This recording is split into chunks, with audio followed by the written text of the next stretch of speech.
So my question around audience entitlement is, are we owed something? And are reactions like to Game of Thrones, even like Rihanna not coming out with music fast enough, is the audience owed something?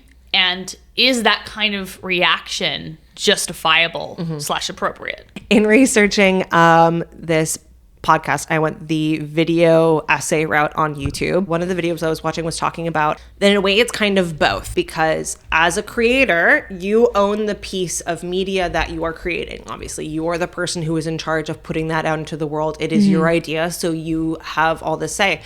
But when you're putting it out into the world, you will get fans, hopefully. Yeah.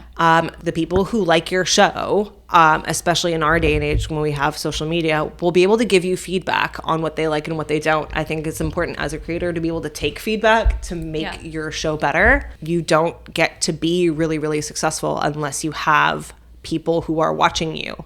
Yeah. And you don't make money unless people watch you. But then when you lean too far into that, then you can start to kind of go by the whims of people who don't actually have insight into what your creative process is. So you have to like find a good balance between, yes, you do owe your fans to a certain extent, making content that works and that they enjoy.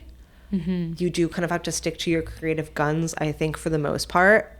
But there's this delicate balance that needs to kind of be seesawed. The issue that I have with shows that I feel really disappointed by from a creator perspective is when it clearly becomes a money grab. And that's when it bothers me, is when you're like, okay, you weren't even finished writing the season before you started filming. Come on. Like, that you know for a fact that it's going to be shoddy work. Like, that's the kind of stuff when you've got a huge fan base behind you and you rush it, and like you got all these people like buying your merch and like supporting the show financially to that at that point. Like with Game of Thrones, they're buying the stuff. They're buying the random rum, Game of Thrones rum. They're cosplaying. They're putting a financial burden into it as well, right? So they're in a way part of the producers, and then you go ahead and you rush it. Yeah. And you cut episodes so that the two directors can go on to film Star Wars. Like, that's when I'm like, okay, that's really, really disappointing, because at that point, the audience really cared.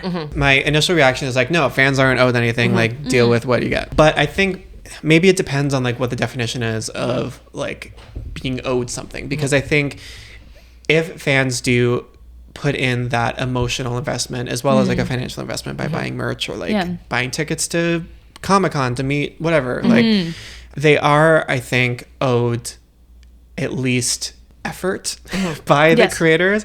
I don't think fans are owed like an ending that narratively they find satisfying or like a creative choice that they find satisfying. I don't think they're owed really any of that. I think what they're owed is a demonstration that the creators care about the investment that their fans have put in. Totally. Like, like for instance, True Blood 2, like that wasn't a rushed ending. That was like, no, this is how we decided to end it. This was our creative choice. Collectively, we did it, right? And then the audience gets mad at that. It's like, well, sorry, tough tits. Like, that was our choice. That's where we wanted to go with it creatively. We went with it. If it was, you didn't like it, you can get off the ship now, I guess.